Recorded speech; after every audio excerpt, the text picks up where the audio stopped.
Hello friends, ஒரே ஒரு நிமிஷம் ப்ளீஸ். இது வந்து ஒரு அவேர்னஸ் வீடியோ, முக்கியமான பதிவு. மேலே தள்ளி விட்டு போயிடாதீங்க. என்ன அப்படின்னா, இன்றைக்கி சண்டே தான். என்னோட பசங்க வந்து வெளியில் உட்காந்து விளையாண்டுட்டு இருந்தாங்க.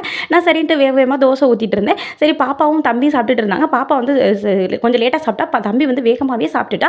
இது வந்து என்னோட வீடு தாங்க, ரொம்பவே க்ளீனாக சுத்தமாக தான் வச்சுருப்பேன். எப்படின்னு தெரியல, தம்பி வந்து வேகமாக சொன்னால், நான் கிச்சனில் தோசை ஊற்றிட்டு இருந்தேன். அம்மா பாம்புமா, நான் உனக்கு ஒன்றுமே தெரியாது, பாம்புனா என்னென்னு தெரியாது, போடா பூச்சியாக இருக்கும் அப்படின்னு சொல்லிட்டு நான் அசால்ட்டாக இருந்துட்டேன். பாப்பா சாப்பிட்டு இருந்தேன். அந்த ஸ்டெப்பு மேலே ஏறி பாம்பு வந்திருக்கு. உடனே என்ன பண்ணிட்டா, டக்குன்னு வந்து பாப்பாவை கீழே தள்ளி விட்டு அம்மா வேகமாக வாங்க, பாம்பு போகுது. சரி, லைட்டாக வந்து எட்டி பார்க்குறேன். நிஜமாலே பாம்புங்க. என்ன பாம்பு அப்படின்னா, எல்லாரும் சொல்கிறாங்க கண்ணாடி விரியனா, விதி முடிஞ்சவங்களுக்கு தான் அந்த பாம்பு கடிக்கும். பாம்பு கடிச்சது அப்படின்னா, அந்த பாம்பு வந்து கடிச்சதுன்னா உண்மையிலே ரொம்ப பாய்சனாக இறந்து போயிடுவாங்களாம்.